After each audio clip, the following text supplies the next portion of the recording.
kenapa memilih Kota Tua ini Pak sebagai destinasi untuk wisata? Mungkin boleh berangkat dari sejarah kotanya juga kepada Bapak Deputi Gubernur Bidang Pariwisata ya, Bapak Dadang Solihin, mungkin boleh bantu menjawab Bapak? Terima kasih Pak Ponco, Bapak Ibu sekalian. Assalamualaikum warahmatullahi wabarakatuh. Waalaikumsalam warahmatullahi wabarakatuh. Kota Tua itu adalah suatu kawasan ya yang jarang ada di Indonesia. Jadi kawasan Old Town lumayan lengkap ya. Jadi kalau kita bisa angkat berkelas ya, sekelas misalnya Roma, Italia atau Paris ya, itu luar biasa. Ditambah lagi dengan yang namanya ekosistemnya halal. Jadi di Eropa saja seperti itu belum tentu ekosistemnya halal. Nah, jadi usaha-usaha kita semua yang didukung oleh Bank Indonesia dengan stakeholders lain, ini insya Allah akan terwujud dan alhamdulillah nanti akan terwujud suatu kawasan yang luar biasa, yang istimewa, tapi juga ekosistemnya halal. Sejarah Kota Tua sendiri, tadi pagi saya ngedownload nih, biar agak-agak akurat nih Pak ya. Baik Jadi, Bapak.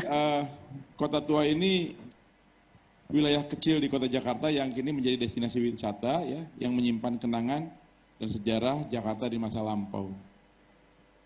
Dominasi bangunan-bangunan bergaya kolonial berwarna putih dengan jendela-jendela besarnya adalah ciri khas yang melekat pada kawasan Kota Tua ini. Saat akhir pekan tiba, kawasan ini akan dipenuhi pengunjung yang ingin melihat sekilas tentang masa lalu Jakarta, menyaksikan kemegahan bangunan-bangunan dan misteri di baliknya, dan juga mengabadikan keindahannya dalam lensa kamera mereka. Puluhan orang berjalan berdesakan menuju bangunan Kota Tua yang akan mereka datangi, beberapa lalu lalang dengan sepeda ontel tua di lapangan Museum Fathahillah. Sementara itu pedagang makanan hingga lukisan bertengger di beberapa titik untuk mengais rezeki. Dapat juga dijumpai pertunjukan jalanan yang siap menghibur saat berwisata di sini. Seperti itulah sedikit gambaran tentang Kota Tua sekarang. Namun Kota Tua yang kini berdiri sebagai bagian dari kawasan wisata sejarah adalah sebuah kota modern pada masanya. Kota Tua yang dikenal dengan nama Batavia Lama mendapat julukan Permata Asia dan Ratu dari Timur karena lokasinya yang strategis sebagai pusat perdagangan di Asia dengan sumber dayanya yang melimpah. Pada tahun 1972, Pak Ali Sadikin, Gubernur Jakarta pada saat itu, memutuskan secara resmi menjadikan Kota Tua sebagai situs sejarah. Keputusan ini dikeluarkan untuk melindungi dan melestarikan arsitektur kota, setidaknya sisa-sisa bangunan yang masih berdiri di kawasan tersebut. Kota Tua sekarang sudah mengalami beberapa kali perbaikan dan tidak semua bangunannya bisa dipertahankan. Dulunya Kota Tua merupakan pusat pemerintahan sekaligus perdagangan VOC karena lokasinya yang sangat strategis. Maka dari itu didirikanlah perusahaan India Timur Belanda atau Dutch East India Company sebagai upaya Belanda untuk memonopoli perdagangan rempah-rempah antar benua. Perusahaan ini diperkuat dengan dukungan keuangan yang besar dan kekuatan hukum. Akibatnya, Kota Tua secara tidak langsung menjadi pusat ibu kota yang menjadi saksi bisu pendudukan perusahaan India Timur Belanda di Indonesia. Maka tidak heran banyak bangunan khas kolonial menghiasi kota ini. Misal yang sekarang menjadi Museum Fathahillah, Museum Bank Indonesia, Museum Wayang, dan masih banyak lagi. Museum Fathahillah sendiri dulu berfungsi sebagai balai kota Batavia di zaman VOC dan telah mengalami pembongkaran dan perubahan sampai menjadi seperti yang sekarang ini. Sementara itu, Museum Bank Indonesia dulunya berfungsi sebagai rumah sakit bernama Binnen Hospital. Kemudian pada tahun 1828, bangunan ini dialihfungsikan menjadi sebuah bank bernama The Javas Bank. Lalu pasca kemerdekaan RI, bank ini difungsikan sebagai Bank Sentral Indonesia atau yang lebih dikenal dengan nama Bank Indonesia. Setelah operasional BI dipindahkan ke gedung baru pada tahun 1962, bangunan ini pun dilestarikan dan akhirnya menjadi Museum Bank Indonesia. Sama halnya seperti Museum Fathahillah, Museum Wayang juga sudah mengalami beberapa kali perombakan. Awalnya bangunan ini berfungsi sebagai sebuah gereja dan dibangun pada tahun 1640. Kemudian pada tahun 1732, bangunan tersebut diperbaiki dan menjadi gereja baru. Namun sayang gereja ini hancur akibat gempa bumi pada tahun 1808. Itulah sepintas sejarah Kota Tua yang saya juga googling nih Pak Onco ya, mudah-mudahan bisa melengkapi cerita tentang Kota Tua ini. Demikian, wassalamualaikum warahmatullahi wabarakatuh.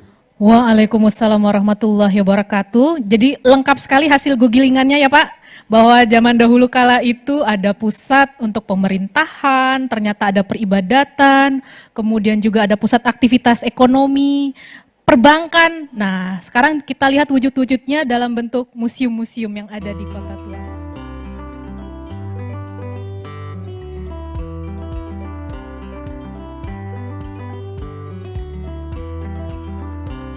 Assalamualaikum warahmatullahi wabarakatuh. Halo, perkenalkan saya Dewi dari Bank Indonesia. Kali ini saya ingin mengajak saudara untuk berjalan-jalan secara virtual di tempat-tempat menarik di Kota Tua Jakarta. Yuk kita perjalanan saya hari ini. Yang pertama adalah Museum Sejarah Jakarta. Gedung ini awalnya adalah gedung Gubernur Batavia, mulai dibangun sekitar tahun 1707 dengan gaya neoklasik. Kini, Museum Sejarah Jakarta menjadi tempat merawat dan memamerkan benda yang berasal dari periode Batavia.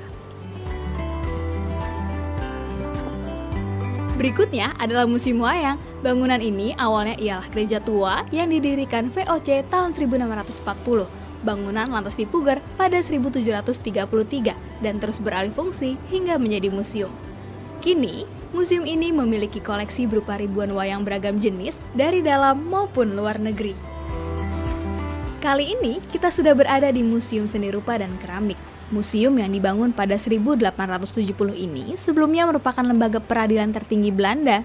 Dulu, bangunan ini juga sempat menjadi kantor wali kota Jakarta Barat dan kantor Dinas Museum dan Sejarah.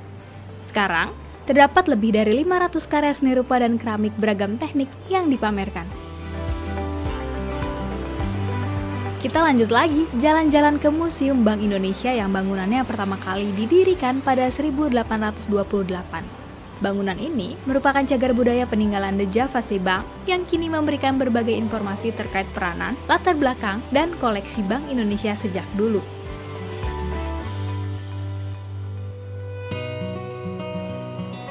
Setelah berkeliling di Plaza Fathahillah, saatnya bersantai sambil menikmati jamu yang dikemas modern. Kebetulan nih, saya belum pernah coba dan dari lama tertarik untuk minum di Acaraki.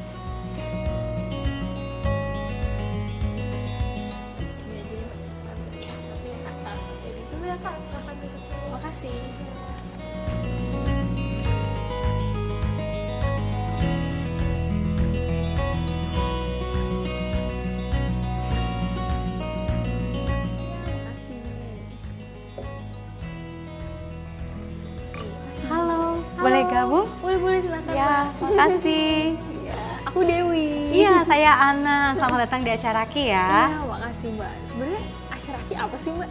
Ya, Acaraki itu gelar peracik jamu di zaman Majapahit, itu ada di Prasasti Madawapura. Nah, selain kita pengen angkat jamu, kita juga pengen angkat rempahnya. Kita punya pertanian sendiri, kita juga punya petani binaan, kita juga beli rempah-rempah itu dari para petani lokal. Wah, keren banget kalau gitu. Nah, yang best seller nih Mbak apa sebenarnya? Ah, itu Saranti beras kencur. Pas banget berarti ya? Tapi udah pasti sertifikasi halal dong Mbak ini? Iya, proses sertifikasi halalnya itu dibantu sama BI DKI. Oh gitu, wah keren banget. Gue coba dulu kali Iya, Mbak. iya, selamat minum. Keren. Iya. Enak banget, nggak kayak jamu biasa. Iya, jamu kekinian Iya, ya, bener sih. supaya semua orang mau minum jamu.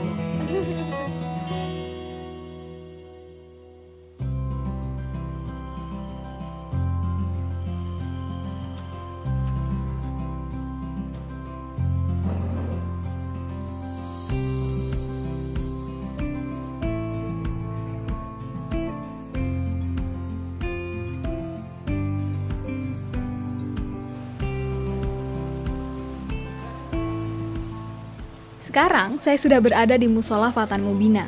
Musola yang berada di lantai 3 gedung Rotterdam Lloyd ini memiliki nilai sejarah loh, karena menjadi salah satu pusat bisnis Batavia dulu. Musola ini sendiri satu gedung bersama Mula Kota Tua dan Tourist Information Center. Musola ini juga dibangun atas kerjasama Bank Indonesia dengan Konsorsium Kota Tua sebagai pemilik gedung, serta komunitas yang berada di Yayasan Kota Tua Jakarta. Nama Fatan Mubina sendiri lekat dengan sejarah Jakarta. Berdasar pendapat umum dan keputusan Dewan Perwakilan Kota pada 1527, nama Jayakarta terinspirasi dari Inna Fatahna Laka Fatan Mubina, yang artinya sesungguhnya Allah Ta'ala memberikan kemenangan kepadamu hai umat Nabi Muhammad, yakni Fatan Mubina atau kemenangan sempurna.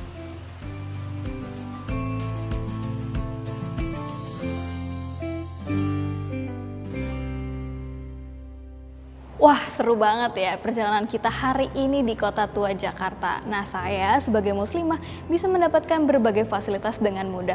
Mulai dari jalan-jalan di berbagai museum nih yang menarik penuh sejarah, bisa minum jamu di kafe yang memang sudah terjamin kehalalannya, bisa bekerja juga nih di Mula Creative Hub sampai beribadah di Musola Fatan Mubina ini. Nah, selain itu di Kota Tua ini banyak banget komunitas yang tergabung dalam Yayasan Kota Tua Jakarta yang bikin Kota Tua nggak cuma menarik tapi juga penuh edukasi. Nah, sekian jalan-jalan saya hari ini. Sampai jumpa lagi di destinasi wisata selanjutnya.